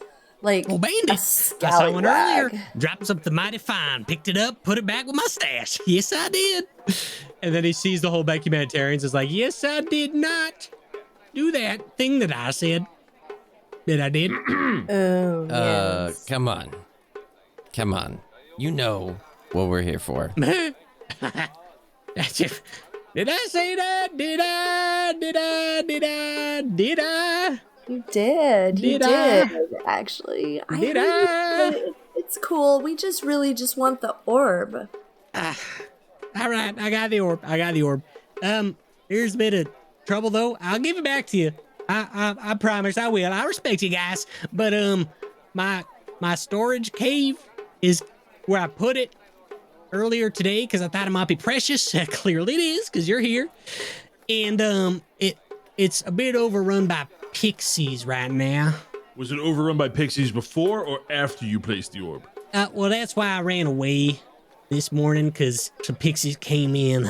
And so I was like, I'm just not going to think about this today. I can't think about that today. I just got to sell stuff. And so I came here with my cart and I got together my magic items. And then this lady came up to me and she was like, I'm not going to pay 200 gold just for a magic wand. And I was like, bitch, of course you are. It's a magic fucking wand. And then I went all around town shouting at this lady, making a bad name of her, because why the heck should she not pay for such a magical item? And then this other guy came up and was like, do you sell... All right. Settle down. You're causing a scene. Oh, sorry. I get a little sidey sometimes. Wisps, where the orb is. Which direction is this cave? We'll go retrieve it. Oh, I'll just take you there. Follow me. What? And he snaps his fingers and his cart folds up and he puts his cart in his pocket. Alrighty, this way. And he takes you to the west, outside of town, kind of closer to the entrance of town, on the west, leading towards Gilo and all the other towns. And he brings you to a defunct sewer that is now his storage area. And is like, all right, There she is. Pretty beautiful, ain't it? What are we looking at? What you mean? It's in my storage area. Guys, are we gonna... Is that... Don't mind the smell. It's fine. Riggs, why don't you go take a look? All right. Well, you know what they say. I go where others don't, and I walk on over, and I go over to the storage area, into the cave. Again, used to be a sewer, so just, traverse it like you would. And I'll be out here, because I don't do the fighting stuff. Good luck. I'm sure it's not much of a problem. and you head on in to the storage tunnel. And you're just going to immediately roll me initiative as you see all these pixies flying about. And he was telling the truth. So we're all in there, right? Yeah, you're all in there. You'll see at the bottom left is the entrance of the tunnel where you all entered. I'm left. Secret tunnel. I'm sorry. 10. 13. I got a 9. These pixies are going to go first. And the pixies are going to do nothing at first on the turn, but they all kind of get into stances. And you can discern that they're kind of getting ready to do mechanically dodge actions as they are looking at you, wondering what you're about to do. Callie, what are you doing as you look at all these pixies? And they're looking at you, and they're holding gems, and they're holding little crystals. That is a great question. What am I going to do? I think that she probably wouldn't attack right away because gems and crystals and shiny pixies, but she definitely would be very protective of her new friends. So I'm going to just try to look very serious and ready magic missile. So you can ready an action to shoot a magic missile if any of these pixies decides to attack anyone. If they attack anyone of the party. Riggs, what are you doing? I walk 30 feet forward as I approach the stairs. I'm like, fellas. One of the pixies hisses at you. I think these pixies are more treading along the line of caution than anger and hostility. Perhaps if we just announce ourselves and let them know that we're just looking for something specific and that we'll be on our way, I'm sure they'll let us through. I mean, pixies are tend to be kinder in nature. History check to see if I actually know that. I don't know. I want to know if pixies are nice or not. Yeah, do a history check. 4. You are bullshitting the ever-living hell out of this. I don't know. Whatever you're saying is what you think you're saying, so. Well, pixies are normally nice, so I'm just going to go ahead and walk through and look for this magical orb with no repercussions, and I am a friend. I am not an enemy. We are here to help. Dear pixies of the sewer storage unit. Are you making a persuasion check? Yes. Make me a persuasion check. Yeah, lucky. I want to use lucky. I'm going to use one of my lucky. It gives me an advantage. Okay, cool. That's 25. All right. First one. Are you offering anything maybe from your pockets, your pack to the pixie? What are you doing to persuade them to leave? I hold out I take out a mirror, a hand mirror, and I maybe use some sleight of hand to try to like, and I like flip it through it's like a hand mirror, like flip it through my fingers. Yeah. And I'm trying to either a performance or a deception check for sure. Can I use sleight of hand? I'll do deception. That's fair. Okay. 21. Yeah. This pixie like hops up, drops its crystal and grabs your mirror. And makes this noise, and all the pixies kind of start flying and buzzing, and it goes up to Eekhom and like makes a face and then runs away, and they all start flying out. What the shit was that? That's a term of endearment. For pixies. That means they like you. You see all the pixies fly out. Oh, all of them. That ends combat. Oh, all right. And then this guy comes back in. Well, I'll be. That was pretty good. They're all gone, right? They're all gone. Every single pixie, I can assure you. Callie's still standing there like, I'm not sure. I don't know. Well, why don't you go ahead and show us where you put this crystal ball so we can go ahead and get out of the stinky sewer. Alrighty, follow me. I'm pretty sure I put it this way. I put it down. Yeah, I'm ready No, for it. not that way. Sorry, up this way. I'm gonna find my orb today. I'm gonna find my orb Listen, you go today. from hoodwinked. I need the. Yeah. Nope, not here. I'm gonna find my orb today. I'm gonna find my. What? I'm gonna find my orb today. After he falls down the waterway. I'm gonna find my orb today. He comes up out of the water, finally makes it to his little bedroom area in the farthest part of this defunct tunnel. I put my orb right here. All right. Here you are. Sorry, I got a little slimy. I lifted on a slug. But that orb is now yours. Free of charge, because it was stolen to begin with by a bandit, which I know. And I would never... I was saving it to give to y'all. I forgot. It was this orb you were speaking of. I look at like the slime and like, yeah, Vesper, we always appreciate the help, and of course you do, because you read the Hullbeck Humanitarian rules and guidelines of the city. Damn straight, I did read that. I wiped the orb on him to get the snail grease off him. Yes, and I do appreciate your help as I keep trying to wipe it off. And I offer you a magic wand for 200 gold pieces. I think I'm good. I don't really invite magic into my life, but Well, okay. Well, have a good one. All right, y'all have a good day.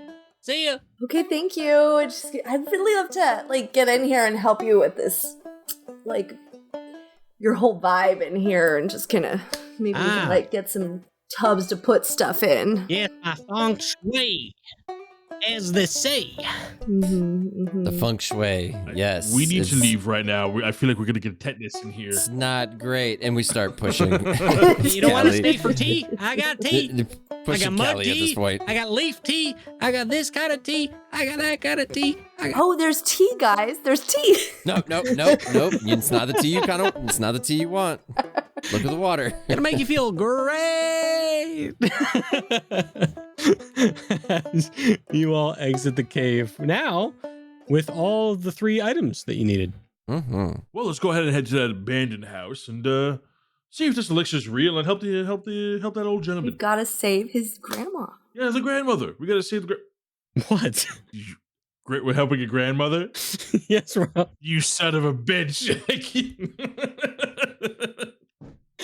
You might be reading too much into it, but I like what you said. You son of a bitch. I think I know I'm where not gonna be fooled again.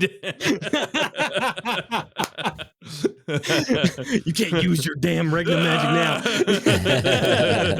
now. No. You make your way to the southern part of town and through the nautical district. And with all your items in hand, you are confident that you have everything you need. And as you make your way to the abandoned location and push your way through the brush, you see this long, rotting wooden pier of sorts leading to the old manor. A lot of waves have eroded the supports and all the support beams there. And in front of you, what should have been a pretty well put together manor has now been blown into by something. You don't see the man that needed help before anywhere. Things are awry, and you see these animated armor and an animated broom.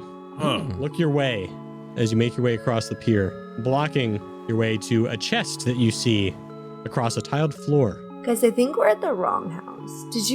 Were you sure of where he was talking about? Because this doesn't feel like, he's not even here. Oh, yes. I read the map upside down. It's not 19, it's 61. I'm gonna be honest. That's not normal. What's going on here? And Eekhom's a little confused about the animated moving things that are in front of him. Something gets so dark here. This is strange. So is that like a Hullbeck thing? And roll for initiative as they attack you. Why is there a looming cloud just over this place particularly? 16. 23. A 6. She does not want to go in there. She's not going in there. Eekhom, you see that this animated armor and this broom that is floating in the air, bloodied by something in its straw, immediately turn their attention to you with the intention to attack. What are you doing? Is the armor separate from the broom? Yep. Right? They're not one together, like... Correct. Walking up to the armor, Eekhom is just kind of squinty-eyed, and then as soon as he sees the blood, he's like, wait a minute, ha! And then he runs and hits it with his spear. You're hitting the broom? The broom. With a 23 to hit. Heads. Offer him a mirror. And 14 damage. Give him a chance. Like, What do you say as you hit this broom? Evil spirits are here! Riggs and Callie, you see him feint an attack towards the armor and then go and attack this broom, and the broom splinters into a billion pieces. Gone. That's right. That was a great attack. That was really good. That was really effective. really showing dominance over a household cleaning object. He faked it. Like the broom never saw that coming. Swept that broom. And you! I put my spear at the armor. What is this? Announce yourself, spirit. As it vibrates with magic. All right, he attacks it. It was not a good sound. 25 to hit. Yeah. And 11 damage. Nice. As I hit it with my spear, it felt real solid, so he goes in and hits him with flurry of blows. It's a 23 to hit and a 23 to hit. Both hit. 13 damage and 13 damage. Are we sure we should be attacking home decor? I feel like we need to give it a chance to. Do you see the spirits at play right now? As he's punching the armor. As it goes up and lifts his greatsword to attack you, all of a sudden it crumbles as you hit into all these perfect spots, and it falls into the sea. Into the lake, rather. Be gone, spirit. Wait. Oh, if it does, I get the temporary hit points? Yeah, you can choose if you want to keep the temporary hit points you got from the bakery or those. Oh, I'm getting this one. So I grab this whatever soul was off of that armor and absorb it. Get 10 temporary hit points. And now you see this room, what should have been corridors and inside rooms are now open to the air, crumbled from the roof down. You see 2 stairways going up to a second floor that is barely surviving. and this tiled floor in front of you, and a chest in the middle of this tiled floor. She's just like, that was just really well done. That was really, you definitely showed that furniture who was boss. Callie, I'm really glad he's on our side. Eekhom's still absorbing a soul and just looks really happy for the first time today. Oh, sorry. So like half the house is disintegrated, right? Yeah. Like it's like all caved in. The chest, is the chest equally dilapidated? No, the chest looks pristine. Guys, I don't trust that chest. A perception check if you like. Ooh, 18. Ooh, 17. 15. Yeah, you all know immediately. You see a quick shine of magic across the chest that must have been protecting it. I draw my short sword because now we're being, there's danger afoot. And I start walking more animalistic-like using my arm to walk use like a three-leg approach while holding my short sword in my free hand. Yeah, give me a Constitution saving throw as you walk onto the tiles. Of course. I mean, anything for you, Mr. DM. I mean, would an 18 suffice? Oh, very nice. As you get blown back about 30 feet, poof, back onto the dock, you are going to take 2d6 force damage. That is 7 force damage. And you see me glide down. And I shake all the dust off my fur. Okay. What did you do? It was a party and it was a blast. I slowly, cautiously approach back onto the steps. So this place is booby-trapped. Eekhom looks at Callie to see if she wrote that one in her notebook and is patiently waiting and worried that was a really good one. So we have of course. Tiles, magical chest, creepy house, monocle, and I pull out the monocle and I put it to my eye, and I only have one eye open. I'm holding it in between my cheek and my eyebrow, like holding it down tight.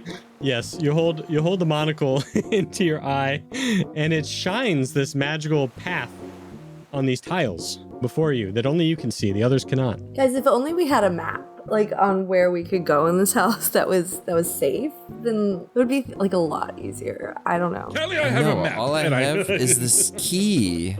Oh, Riggs. Yes, I do. What do you got? Let me go first. We wouldn't want our guests to be blown to smithereens. Oh, please. I'm following your lead, and I take a step backwards. I follow the map on my monocle. Yes, you follow the map, and then you get blown back again. Make me a Constitution saving throw. What? Hey! Eekhom, as he flies back, you feel a vibration in your pocket, and you pull out the orb, and you see it pulsating. Should I? A 19! You take 1 point of force damage Yeah, that's right. Minor inconvenience. as you float back down. I give the orb to Callie.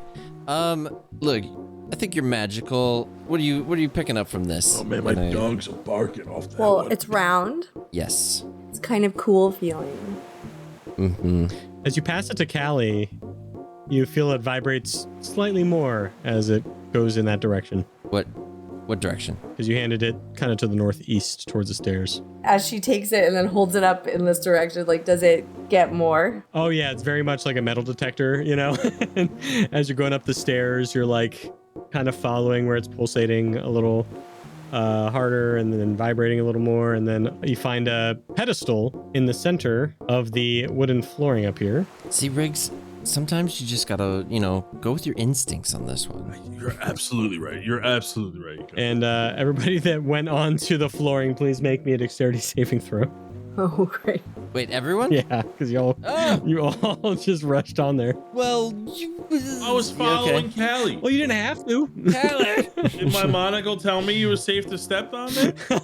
This has nothing to do with the monocle up here. 13. Oh, I got a natural 20 Nice. and 22. We all passed.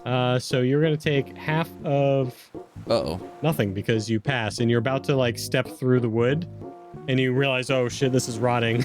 I had to watch my step, and then you all get on a better path, make your way to the center unharmed. And you put this crystal ball in the pedestal, It's like, Can I like look at the pedestal first? Make sure that they're I guess it'd be the reverse direction that I would be worried about is taking something off a pedestal. Okay, yes, I'll put the orb on the pedestal and duck. and the shockwave comes out, but nothing harmful. And then you see this ripple effect below you as you see all this magic below goes away. You see these magical walls that were invisible before now become visible and then evaporate that were around the tiles, the room with the tiles. Wait a minute. The monocle saw the invisible walls or no? No, the monocle saw the pathing, this magical pathing that leads to the chest. Gotcha. That goes like a grid on the tiles, like a maze. Gotcha. But the walls were up, so now we need to... Riggs, get back on the tile. Let's go. Wait. Come on. Believe in me. The way you move the characters is so good. Try it again. Eekhom, while he's waiting for Riggs to get out there, he takes one giant step backwards again. Let's let an expert handle this. I go on to the tile. I tap it with my sword. The correct tile. Yes, the correct tile does nothing. You step onto it, and nothing happens. And this force does not push you back like it did before. You make your way through this pathing, and you follow the pathing until all of a sudden, make me a Constitution saving throw, please. Whoa! You're doing great, Riggs. You're like so talented at this. 5. I'm lucky. I'm using lucky. Lucky, of course. 12. You're gonna fail, and you're gonna take 7 points of lightning damage as your monkey hair goes, and you all see him as he steps on something, and you kind of fall back, kind of blackened in ash. I don't think that was the right one. I love this hair for you though, Riggs. It looks great. And then Riggs, you look one more time. Now that you've done everything, you look one more time at the monocle, and you realize that someone has tampered with his monocle. And you see man-made etchings that are showing a wrong pathing. And then when you scrub it off and you give it a good cleaning, you see those man-made pieces go away, and you now have the correct way to get to the chest. I don't like how you softened me, Mr. DM. I don't like this softening that you're doing right now. We'll talk about in the after show why that'll happen. It's hilarious that you went to do it because you always react great to this stuff. and you make your way to the front, and you're now at the chest. All right. And Callie's back there with the key. Okay, this place has been booby trapped. This thing is probably booby trapped. It might have teeth and eat me. Eekhom seeing a trail of scenarios in his head. He's like, Callie, look, we got the chest. It's pristine. You have the key. Mage hand the key over to Riggs. It's a great idea. That's a Over the great key. idea. I would have done something like that. Mage handed, just like over to him. Yeah, you take minimal lightning damage as you keep tapping against the walls by accident, or the areas that are magically booby trapped, and then finally get it all the way through. I'm going to use the key to unlock this chest and remain unharmed. It is a feat like no other. And I shakily put the key towards the chest. Yes, make me a investigation check. Ooh, What'd you find? 3. Yes, you don't notice anything special, but you do see that there is a lock in the front. There's a keyhole in the front, and it's like hanging off the chest. Well, this is the only one I see, so I'll put the key in this one, and I put the key into the lock. Yes, you put the key into the lock, and you're going to make me a dexterity saving throw, please. Of course I am. 24. That's good. That's really good. You're ready for this one. Fucking backflip. I'm gonna hand Eekhom an apple. Like, do you want one? I'm you know what? In this moment, with the popcorn, You take 11 points. What? You take 11 points of force damage as this chest explodes. Reaction. No, reaction. Yeah. When I take, I'm with my Hadozi dodge. When I take damage, you can use the reaction to reduce the damage by 1d6 Yes. plus 3. Hell yeah. Biscuits! I rolled a 1. This is stupid. Oh my. Oh my god, it's last session all over again. All right, reduce it by 4. So it's 7. And as this explosion occurs and you get blown back, 2 people arise from the shadows and look down. Ah, dang it! That was supposed to destroy Calliope! Dagnabbit! Oh. How did this happen? What? And you see the man before you, Stave Harmon. Stave! How dare you! We trusted you! We were trying to help your Nana! I'm not Stave, you idiot! I'm Thimble Scarage! I'm a tailor, remember? From back in Eramore? You ruined my reputation! Okay, I can see that you have some big feelings right now, my friend, but we need to just take a deep breath and settle down. And we're just gonna, it's gonna be okay. I'm so sorry. You know, I was a different person. I've definitely learned from that situation. You're right. It is gonna be just fine. And you see that the owner of the odds and ends shop, the dwarf, steps forward. Oh my goodness. Illa, I thought we understood each other. Understood each other, maybe fine. But I still want my revenge. I'm poor now. I used to have such great odds and ends shop until you ruined my reputation with your dang frickin' column. How dare you?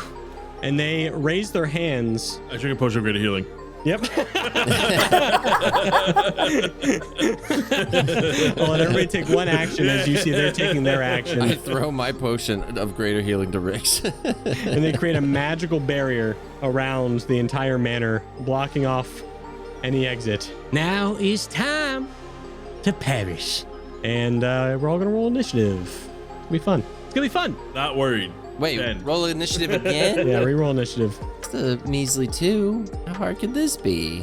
Easy. I mean, it's probably fine. 10. I got a 9. Oh, I got a nat 20. Callie, you see some haters standing in front of you, Yes, I do. bad-mouthing your column. What are you going to do as they look on you from the second floor? Okay, so for Quicken spell, for the house rules, is it first level spell or second level, or cantrip that we use? Yeah, it can be a cantrip. It can be a spell. For me, it's anything as long as it's something you cast. Oh, okay. You can quicken it. If it was an action, it's now a bonus action if you're using that quicken spell. Can you do 2 spells together? Yes, for my homebrew, I allow that. Okay. I know we don't in our main campaign, but I don't care if you want to use up your spell slots right away. That's on you if you want to use up all your spell slots, you know? Yeah, that's a good point. Okay, I would like to use Quicken spell and cast Disguise Self to look like Prilla and Misty Step up next to her. Oh! Nice. That's awesome. Hell yeah. Oh, that's cool. You run forward, you misty step, and when the mist clears, you now look like Prilla, and you will roll a deception check. That's so cool. 17. Nah, 1. Oh no, it's a 12. This die is getting old. 2 disappear, but it still fails. So you can see that what did I name them again? Not Stave. Thimble Scarage. Thimble. Yes. Thimble looks over after the mist clears. What? What's happened? What is this witchcraft? No, she's duplicated. No, you're duplicated. Wait, do I have 2 allies? Do I have an enemy? This is wrong. And Prilla obviously goes, It's me. It's obviously me over here. No, it's me. It's me. I'm right here. I can't believe you don't Damn it, recognize she sounds me. just like me, but it's not me. I don't know what she is talking about. and then what are you doing? So you did Disguise Self and Misty Step with Quicken Spell, so that's gonna be everything you can do on your turn, right? Yes. Oh, that's awesome. As it goes to Thumble. I can't think about that right now. I just can't. Okay? Screw all of you! And cast invisibility and goes invisible. Uh-oh. And then it's going to move to Brig's turn. I was gonna do something against him, but I can't see him. I'm going to so I can walk anywhere now. I'm free to move. Yeah, you're free to move. I'm gonna take a couple steps towards the stairs, Yeah. and then I'm gonna take a dodge action, Okay. and I'll be my turn. Yes, Prilla is going to go, and Prilla is Going to use a good old firebolt on Riggs coming up the stairs. Doesn't like that. 6 to completely miss you. Nice. Whoosh. They're getting some daggers ready. Prilla turns towards other Prilla and is getting very upset at the situation as Eekhom decides what to do. Do I know which one's which? Or in the confusion, am I confused? Oh yes, as well? you both make perception checks. You just got to beat her perception against her deception. So I got a 12, so no, I don't know which one's which. Actually, no, you both know now, actually, because Prilla attacked Riggs. Callie would have done yes. Okay. that. So you can probably Yeah. discern from the situation that the one that shot is going to be the one. I'll move forward 30 spaces up the stairs. 50 spaces up the stairs. So I'm like most of the way up it. And then I'm going to use poison spray from a distance. How about that? On the Prilla that shot at Riggs. Absolutely. And it's a 13 to hit. Yeah, 13 is going to hit. It does 18 damage. 18 damage, and you already see that Prilla's looking pretty messed up. Ah! Dang you! This is bad. Thumble, where'd you go? Where'd you go? And is there anything else you want to do on your turn as she's looking messed up? No, I'm good. It goes back to Callie's turn. I would like to cast Prestidigitation at Riggs and have it look like I'm also attacking. Wow. Give me, we'll keep the same deception check and we'll just keep rolling for Thumble's perception. All right, I'll tell you what happens later. But yeah, you, How dare you? I would like to use a performance check to really eat that bolt. Make it seem like it really landed. yeah, I'll roll with disadvantage. And Oh, the fiery blazes of Avernus have scorched my fur. It burns with 1,000 suns. Ah! this is very bardy. I love it. and that will be, we'll say that's, Prestidigitation is an action, so is there any bonus action you'd like to do on your turn? No, I'm just gonna be like, I don't know why you got hit. Obviously, it's her. She's just standing there, not even defending herself. One of those fire bolts were fake and clearly ineffective while this one burns. Please hand me some ointment to cool my singed skin. Amazing. As it goes to Thimble's turn. Make it Dan think. Oh yeah. You really ruined their first turn. That was awesome. That was so cool. I haven't seen him stammer this much in a really long time. Out of invisibility as they are making attack rolls with advantage, of course, because they are invisible. Riggs, you see Eekhom, Callie, you all see Thimble reappear at the back end of this, almost like this porch that comes out of the house opened onto the lake. And they're going to take an attack roll at each of you, one of them at Prilla, because your deception check was good enough. And Riggs is really good at performance. All right, the first one, we're going to do Riggs first. We'll just go left to right. So Riggs, that is a 25 to hit. Lucky. Disadvantage. It'll just re-roll, I guess. It re-rolled, it got a nat 20 on you. But we'll say it's just a normal hit because it... What, for me? Yeah. It's disadvantage. It just makes the attack disadvantage. No, but it had advantage, so it evened. Oh, gotcha. Yes. Yeah. So we're going to say that nat 20 is canceled, but we'll take the previous hit. Okay, that's fine. So it's going to hit Prilla, and then Eekhom, 21. Mm-hmm. Should hit you. Riggs, you take... Whoa, that's a lot of damage. Riggs, you take 26 points of damage. Woo! 26. I'm gonna use my dodge on that to laugh a little bit. Oh wait a minit. I had a dodge action.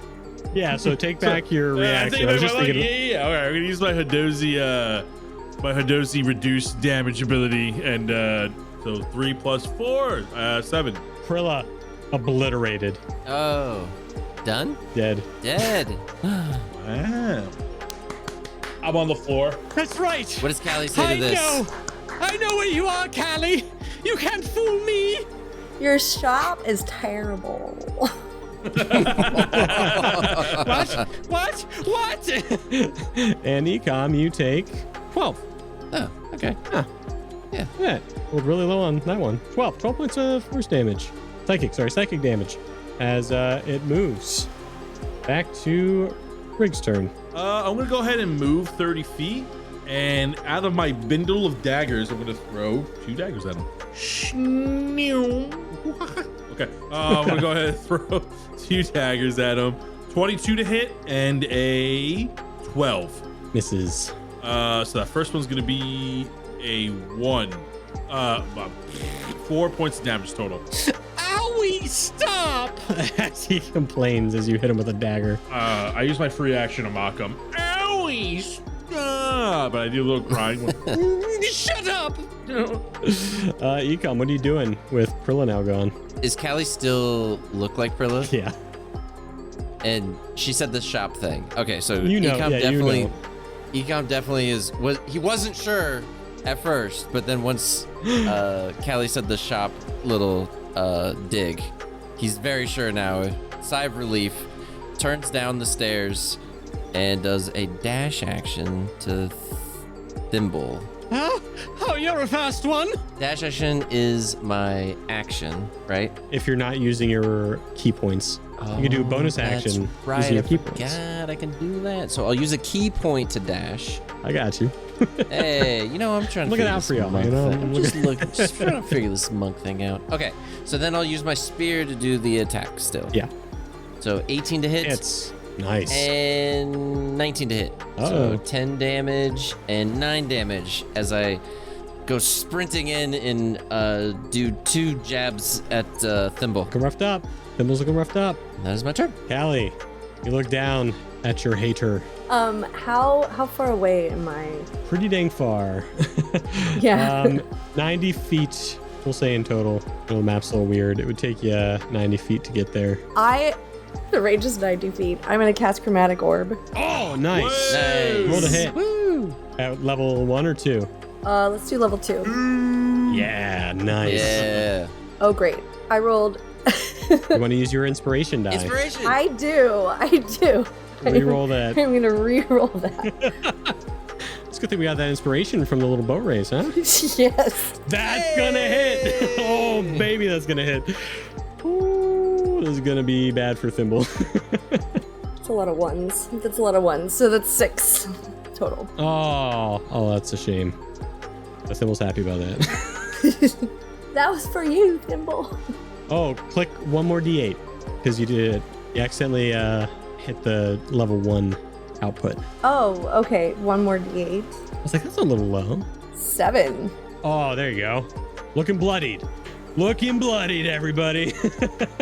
And she's gonna go and stick her tongue out at him. You're so disgusting. Owie.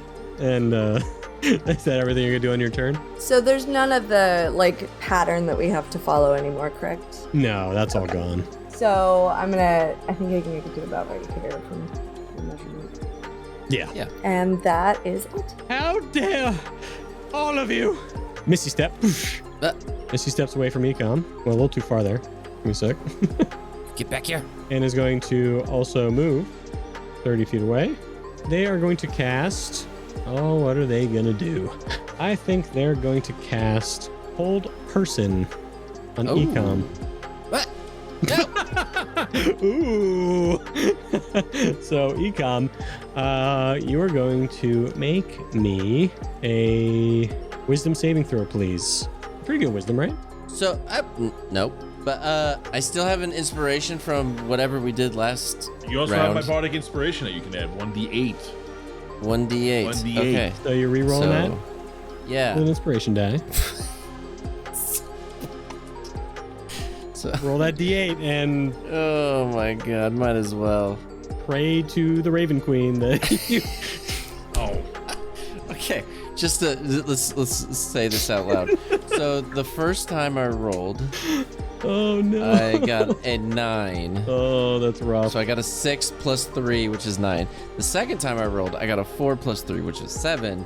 And then I rolled a d8 for my bardic inspiration and got a 1. So 8. My first roll was still better.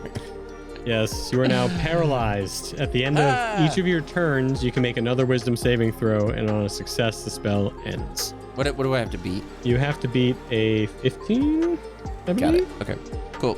14. You gotta beat a 14. What is this? Let me go. He's trying to wiggle, but is frozen. Riggs, what are you doing? It's a good question. I'm going to try to dupe him. What I'm gonna do will be like, well, it seems that you could fare up against my friends here, but let's see how you do against something truly dubious. And I take out my my deck of illusions. Yes. I'm going to draw a card and see what I summon to try to scare the crap out of him. I'm gonna roll D100, and we're gonna see what I summon. Yeah. You throw that card down. 59. That is a an iron golem. An iron golem. Okay. Wow, callback, by the way, because Yeah. that was what. Yeah. That's cool. Or summoned from the ground in this iron machinery-like portal opens up as this mech of a golem hulks over him. Yeah. Make me a deception check. Deception check. Yeah. 22. Very good. What else are you doing on your turn? That's it. That's what I'm gonna do. That's my action. Eekhom, your turn goes by. Make me another check, a wisdom saving throw. 5. Callie, what are you doing? I can't move. Your friend is trapped. This is so annoying. I'm gonna cast Firebolt. That is a 17. It's gonna use a reaction called Instinctive Charm. When a visible creature within 30 feet. Oh wait, you're not within 30 feet. Fuck. Never mind. It doesn't use a reaction. Continue hitting this wizard. I duped myself. I've been duped. A 3. Ah, a 3. Owie. It's a slight burn. Oh. Stop it! Stop it! I hate everything about this. Just let me have my revenge. You Hullbeck humanitarians. If confidence could fix everything, you'd still be a mess. I'm just gonna, like, doesn't it burn? I mean, yes, it does, but I don't like it. Hi-ya! As he shoots magic bolts. One at the golem. It shoots a magic bolt at the golem. And we're just going to roll to hit, because that's just what it would do, you know? And we would see what it would hit. I rolled a 12 at the golem. But it does notice now. It's an illusion, so it's just going through. Not if it doesn't hit. It can't do anything, but it still has stats of it still has the block. stat block. Yeah, That's cool. That's crazy. And it's going to hit again, yeah. Yeah, if they believe Wow. it's real, it has its Oh, that's so cool. there to like use, but it doesn't 12 actually again, hurt. misses. Yeah, And a 26. Nat 20 hits. that one will hit. Yeah. And it realizes then, after expending all of its bolts, that it is not doing anything great. It's like, this is bad. This is bad. What? No, I've been duped. I've been duped twice in one day. You're so stupid. What would Iron Golem be doing here in this old house? You were here. You set the house up. I'm not stupid. And it's going to Misty Step with a bonus action onto the chest that exploded Run in that into me. area. Oh, wait, here we go. That's going to be its turn as it used all its attacks on the Iron Golem. That was awesome. Riggs, what are you doing now? I'm going to antagonize him. And I'm going to be like, for every dollar, for every smart thing you said, I'd still be broke, you doofus. You shop failed because you're a terrible vendor. And that's the antagonize ability. So he has to make a wisdom saving throw with DC 14. Or what? Takes damage and something else happens. On a failed save, the target takes 4d4 Fails. embarrassment damage, I'll call it, and immediately uses its reaction to make a melee attack against another creature of my choice. If the target can't make this attack because of example, if no one's there, the target instead has disadvantage on the next attack roll it makes before the start of my next turn. Let's do the damage real quick. Yeah, he's gonna take 15 points of embarrassment damage. Woo! Not liking that. Not liking that at all. That's what, and I'm gonna take a more advantageous view point and just kind of move behind him, about 10 feet away. Looking really bloodied as Eekhom continues thrashing. Okay, has this is concentration, right? They've been Concentration. rolling concentration Wait. I need checks. to roll concentration. Thank you. That's very right. That's very, very right. Such a good burn. Fails. Yay. You're free. Fails. He comes out, breaks out, Boom. sees Broken out. Thimble sprinting to get there. He is on a mission, literally 50 feet away. Bonus action. Goes in for all the attacks and spear Oh, awesome. does 12. He got Miss. a little too eager, misses with that one. But then gets a nat 20 right after it. He corrects Whoa. himself. Cuff his hands. He's a wizard. Cuff his hands. Wait, are we trying to restrain him? I mean, we should try to arrest him, but more importantly, if he can't use his phalanges, then he can't cast spells. So it's going to use a reaction. When I got a nat 20? Yep.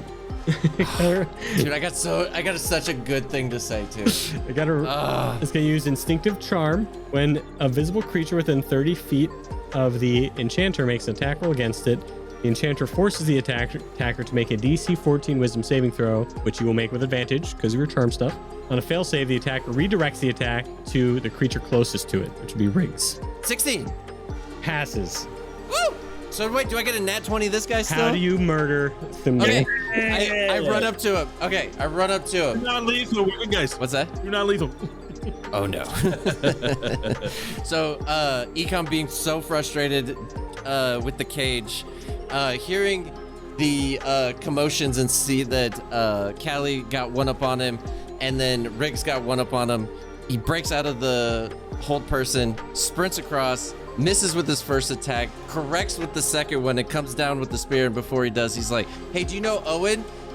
Who's Owen? You're Owen 3." And he comes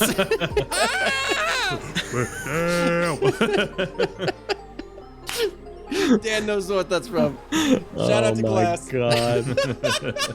Yeah, big shout out to Man with Glass for that one. You're 0-3. Bang. As you slam your spear down into his chest. The wind breaks. The clouds. I look at Callie and I'm like, write that down. Write that down. She uses mage hands to clap and then writes it down. Yes. Yes. I'm in the book. Oh, I forgot what we were doing. Everybody give me a perception check. 7. Oh no. Wait, 24. Lucky. What this is a good one. No, 12. No. It's 20. okay. Eekhom and Callie see this happening. As Thimble is going, No, I was going to get my revenge. You look so stupid. Your clothes are hideous, Callie. as he collapses onto the ground, you look around and you see a lot of the support beams. All of a sudden, you notice that there was magic holding up all the support beams, and you feel the ground begin to shake as the whole manor begins to crumble around you and sink into itself.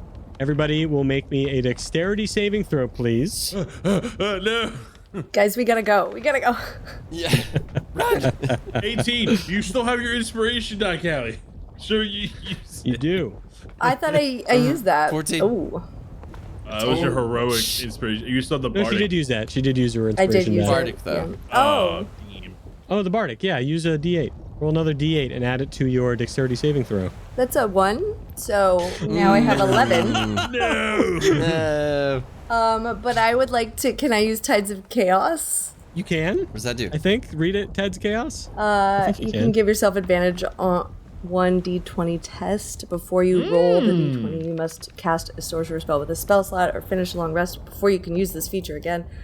If you do cast a sorcerer spell with a spell slot before you finish a long rest, you'll have to roll Use on the Tides of wild magic Chaos. table. So do I just re-roll a d20 or do I re-roll the dex? You just re-roll the dex saving throw. 18. Roll me just a regular d20, because I believe you are wild magic. 2. 2. You're good. You were good. And Eekhom, Riggs, as you rush forward out of the manor, you see Callie come behind you really quickly. But then with his last breath, you see Thimble grab Callie with a magical purple gauntlet. No, you will not go anywhere. as you see the manor begin to crumble around them, and she sinks deep into the manor. Callie, what do you say as you begin to seep into this sinkhole? Guys, this is like not what I saw happening here. This is not. You guys. It's okay. Keep going. It's like a far better thing I do now than I've ever done. And like, it's a far better rest I go to now than I have ever known. Just, if there's a statue, make sure there's good lighting. And she's gone. As she sinks into the abyss with Thimble holding her into magic. Riggs, Eekhom, you maybe reach out with a final plea as everything crumbles and crashes into itself. The dust settles, and you see no remnants of anybody. Well,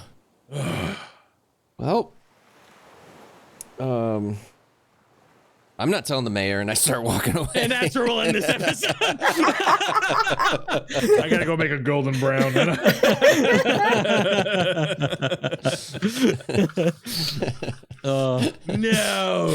No.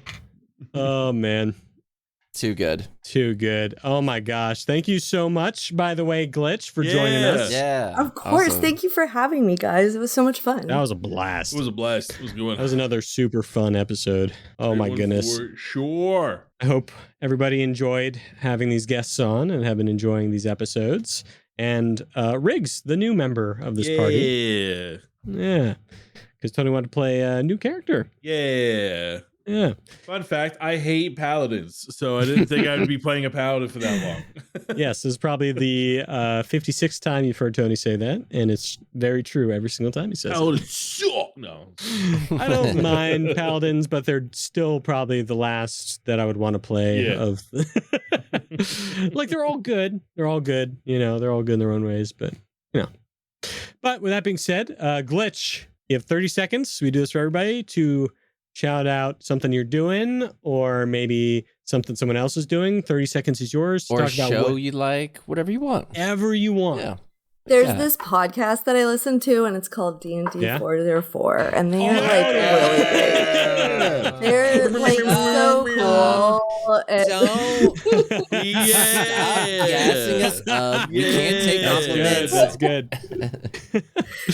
Love those guys. They're like really great. It's super fun to listen to. I highly recommend them. You guys should go find them and check them out. Is there something that's going on in your life? Is there something you just want to talk about? Any shows? Yeah. Got any recommendations for us? What should we be watching right now? I don't know. I go through shows really fast, actually. Oh, yeah?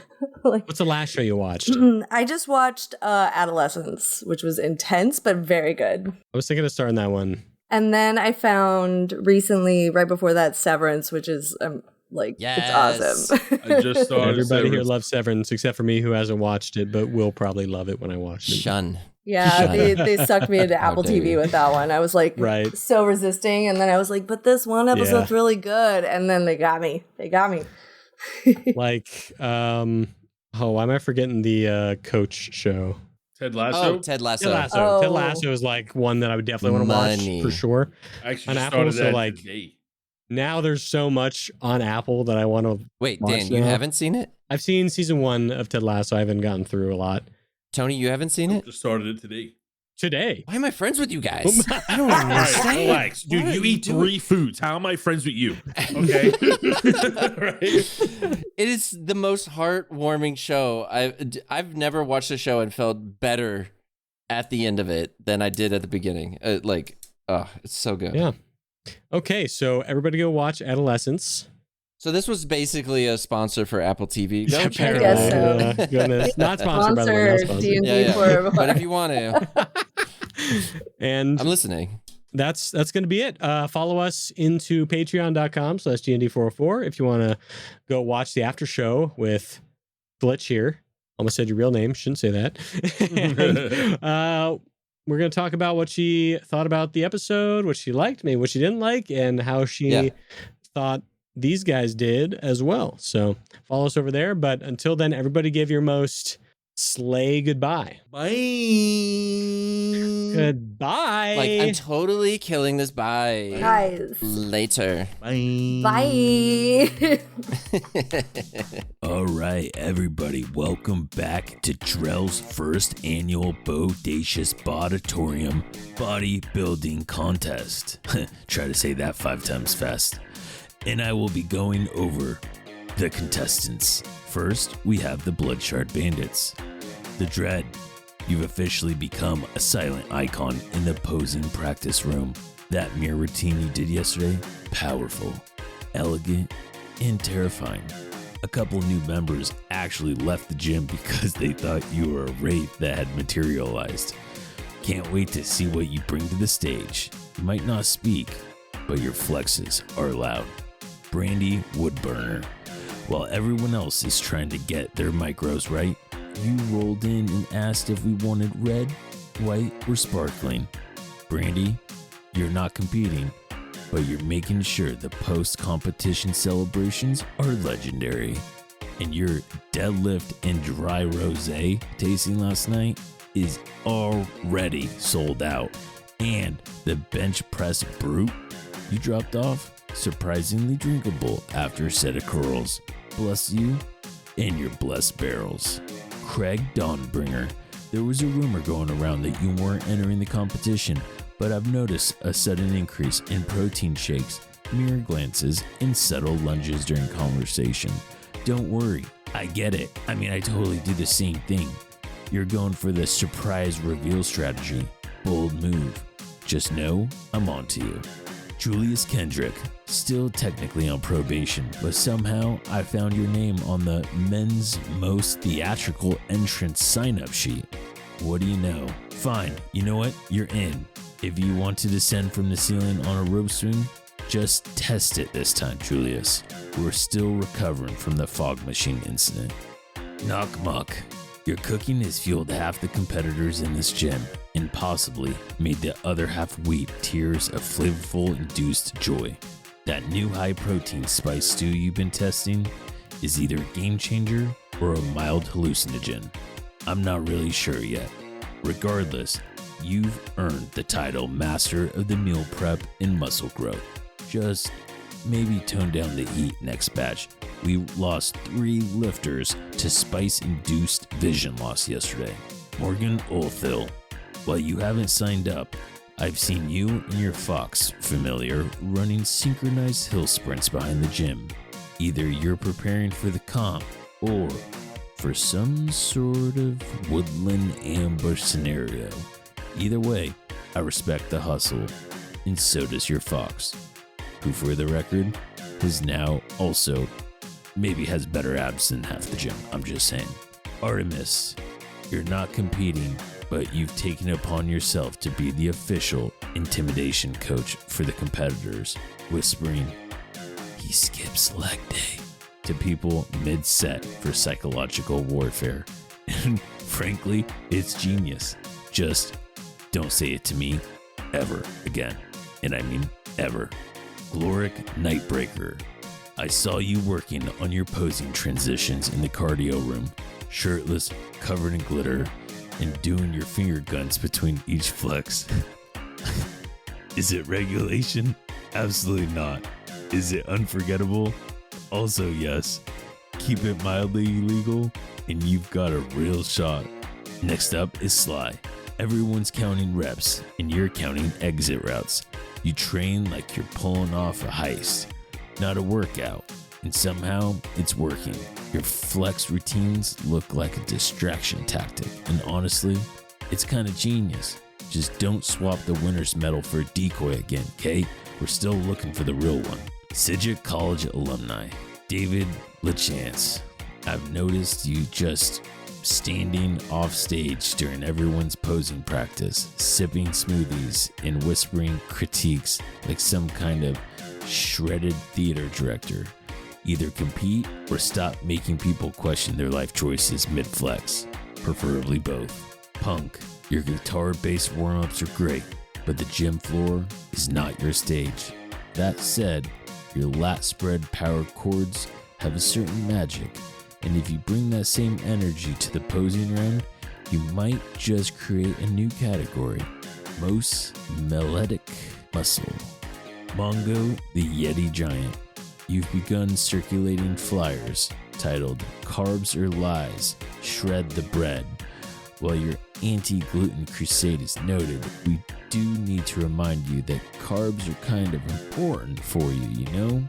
Lifting heavy things and all. At least, let the other competitors eat their bagels in peace.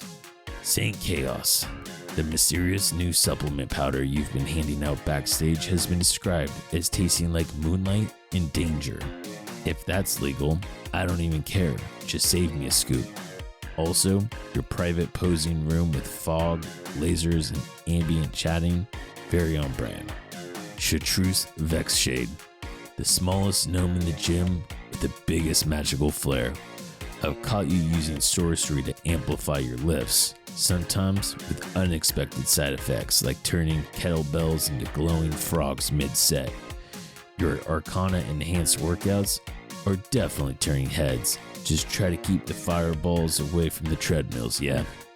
Brea's Heroes, Mr. Man with Glass, Charcoal Darts, and D&D Virgin. Your team routine rehearsals for the competition has turned into an elaborate stage play with the fake swords, synchronized flexing, and a villain monologue. I don't know how this will score with the judges, but I already sold tickets. Bjorn, Annie, Master of Weapons, Toby Large, and John Carroll. You're still sneaking Miranor into the gym as your team nutritionist. You think I can't tell that's him under the sunglasses, the fake bicep suit? And if I see him backstage coaching again, we're going to be bumping that band to 1 year. Also, that's a nice fake mustache. Did he steal that from Minas? Johnny Tar, Avanox, Cypress, Daywind, and Nico. Team Pickleball has entered the group posing category under the title Flex and Paddle. The use of pickleball paddles as props, weirdly elegant. Just remember, if you drop one during your routine, it's an automatic point deduction, unless you can play it off with a powerful pose. Drown, TID 2.0, and Tim, aka Hart. You three are still in training mode, and it shows. I've seen the sweat, the grunting, and the chalk clouds, and 3-man mirror prep talks. Just remember, this is a gym. Don't go too hard, or I'll have to enter the comp last minute just to remind people who built this Temple of Glory. Well, that's it, folks. That's your contestants. Thanks again to everybody here in the Botatorium family. Keep lifting, flexing, and occasionally glowing with unnatural energy. The competition is coming. Stay swole. Drell out.